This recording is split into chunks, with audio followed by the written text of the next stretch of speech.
So our final talk of this session is given by Olivia Pardo, who is completing her SSGF as a student at the California Institute of Technology. Her field is geophysics. Her advisor is Jennifer Jackson, and she did her practicum at Lawrence Livermore National Laboratory. Her talk today is on probing a Hydrous iron-sulfate within extreme planetary environments. Hello, everyone.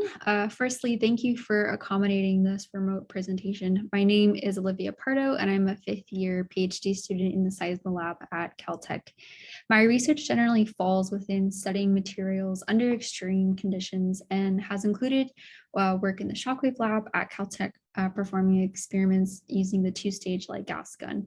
But now I primarily focus on research conducted in the mineral physics laboratory run by my advisor, Jennifer Jackson, in which I use diamond animal cells to study minerals under high pressures and cryogenic temperatures. And so today I will be presenting a suite of experiments I've conducted during my PhD that probe properties and the behavior of a hydrous iron sulfate under extreme planetary conditions. And the work you'll see today has been done in collaboration with collaborators here at Caltech and at national labs around the country.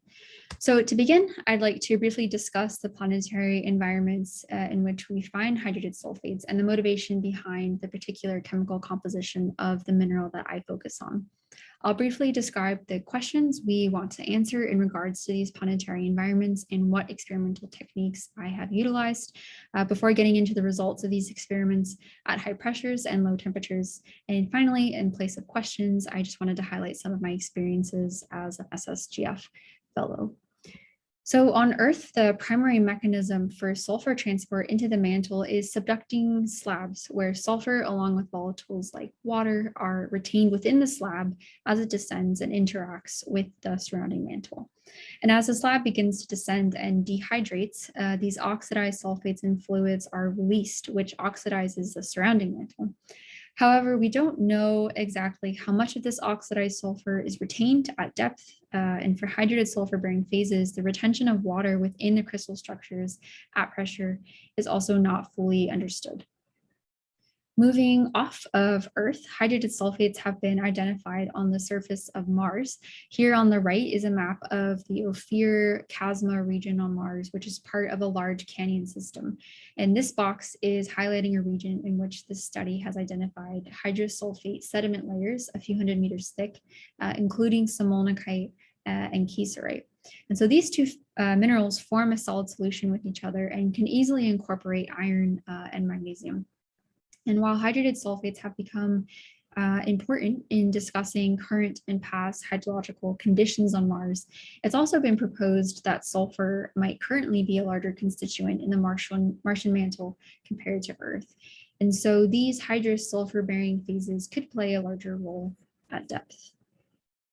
We also find sulfur in abundance on the icy satellites in our solar system, and we know this from spectroscopy measurements taken from the Galileo spacecraft. And so here on the left is an image of Europa, and on the right in black is a spectroscopic measurement of the surface composition taken from the location circled here in blue. And so one area of research focuses on constructing possible models of sulfate ice mixtures to match the observational data. On this figure, the blue curve is one such model, and it's a linear mixing model consisting of sulfate ice mixtures, where candidate minerals from this study and others are listed here on the left, which may consist of sodium, magnesium, and iron-bearing sulfates with various hydration states. But the question remains, what role do these candidate hydrous sulfates phases play in the interiors of these icy satellites? And how would they behave if they are in the deep interior? And so that leads us to the next question, which is, what are the geophysical and geochemical properties of these hydrous sulfates, and how do they affect the environment that they are stable in? I showed on the previous slide a long list of hydrated sulfates with varying degrees of hydration. And we saw in the regional study on Mars that the hydrated sulfate sediments are a complex mixture of different hydrated sulfate compositions. And this makes sense because these are natural environments and they are fluctuating in temperature or relative humidity, for example. And there are other non-sulfate phases in proximity that may interact with the hydrated sulfates. And so in order to be able to understand and model the geophysical and geochemical processes occurring in the complex natural systems that we observe hydrous sulfates in, we need to measure the geophysical and geochemical properties of the individual components or the end members that comprise the system. And so to that end, here are three questions that I'm in the process of answering with the experimental work that you're about to see. The first, more broadly, what role do these hydrous sulfates play at depth, whether they are primary mantle constituents or minor components of a larger volatile cycling system within planetary interiors? Secondly, what are their stabilities at non-ambient conditions, and specifically, can they retain their water at these non-ambient conditions?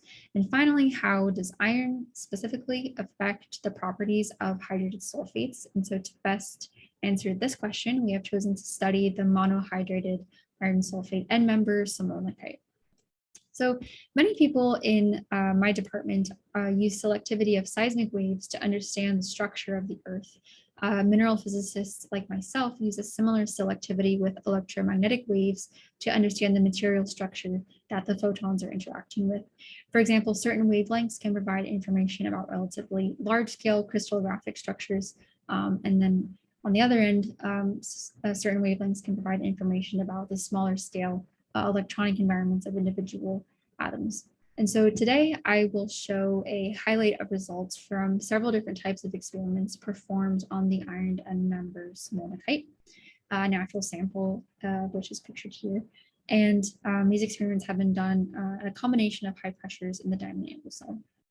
So X-ray diffraction, synchrotron Mohs spectroscopy, nuclear resonant inelastic X-ray scattering, and infrared spectroscopy interrogate different aspects of a solid material. And together, these three can provide a really comprehensive description of the structural, vibrational, and electronic properties of our chosen sulfate simonite.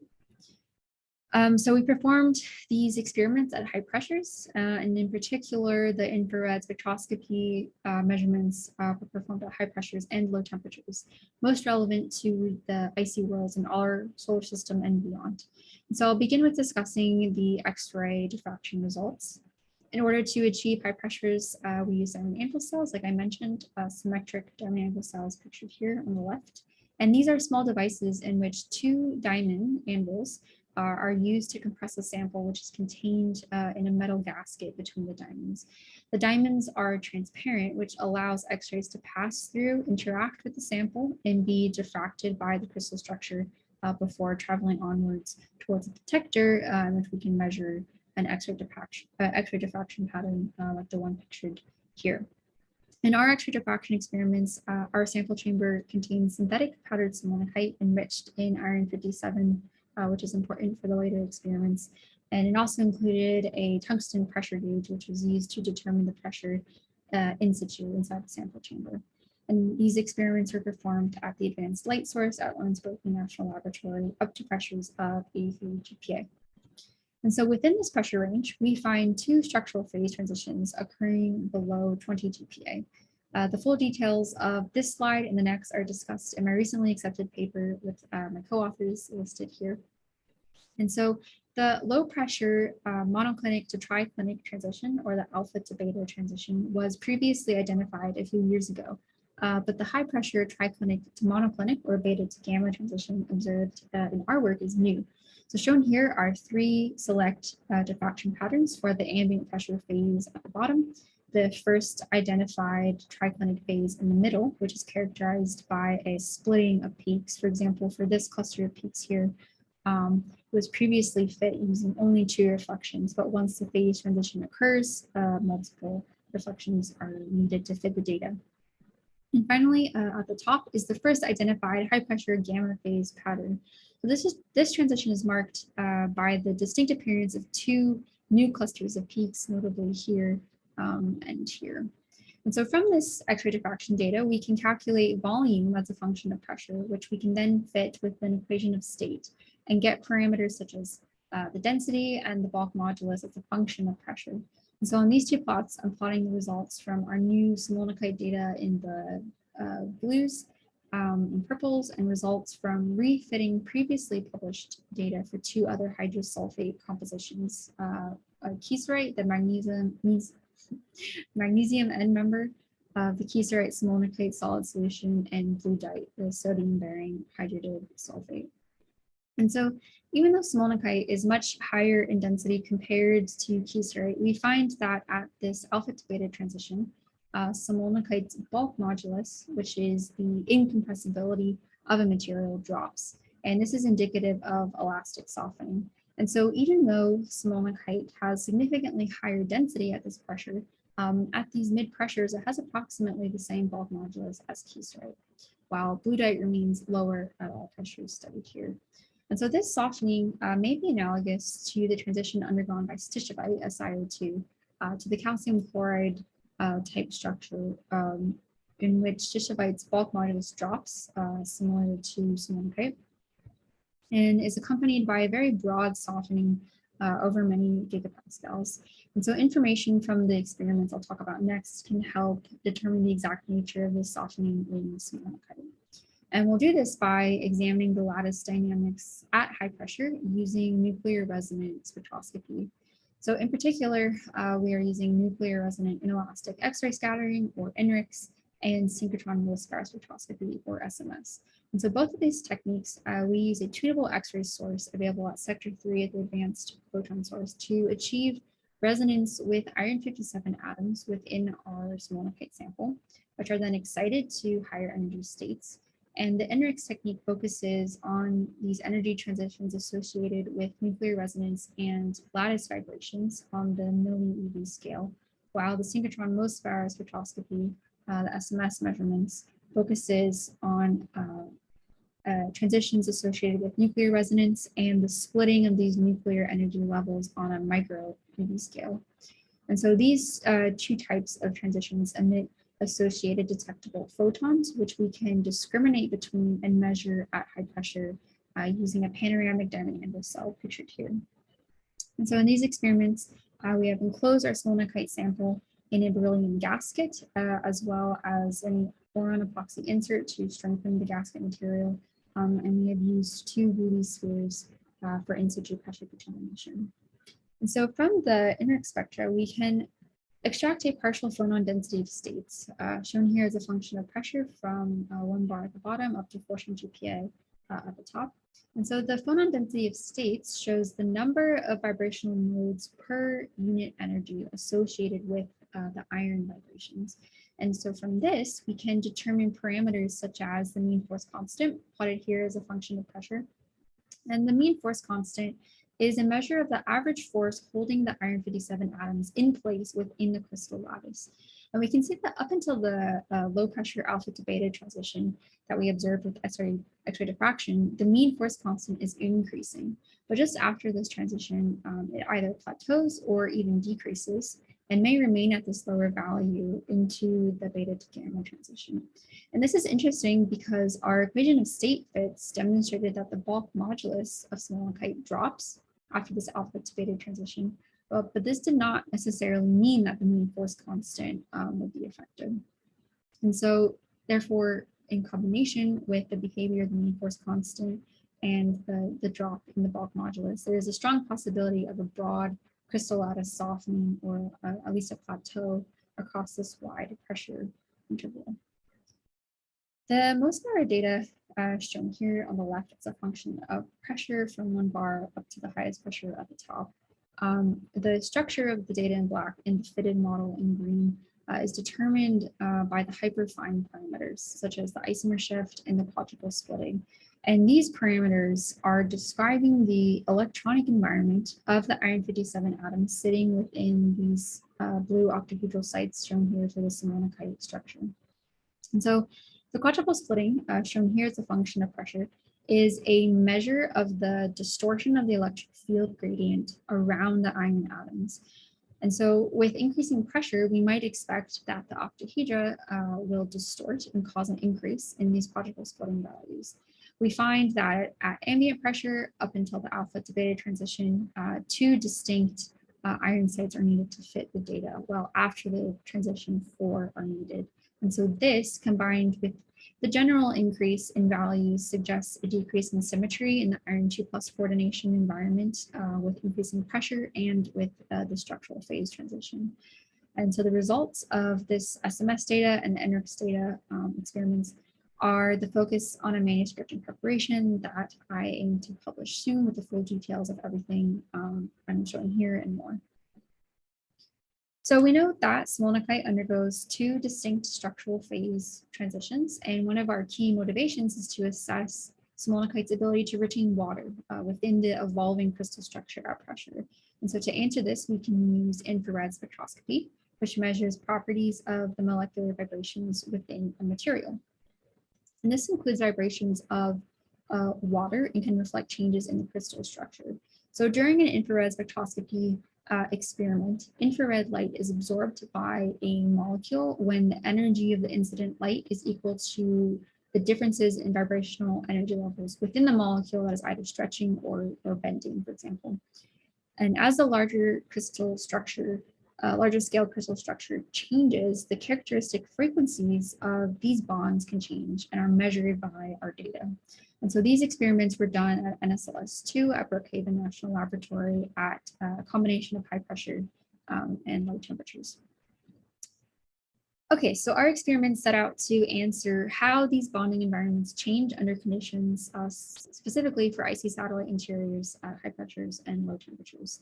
And these results have explored the effect of pressure only and found ultimately that water is retained within the crystal structure across both of these structural phase transitions that I introduced in earlier slides.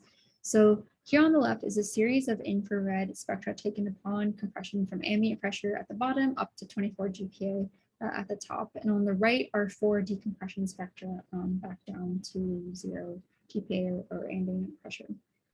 And these annotations indicate the assignment of observed vibrational modes in simulonite either to sulfate or water groups as reported by other work at ambient conditions.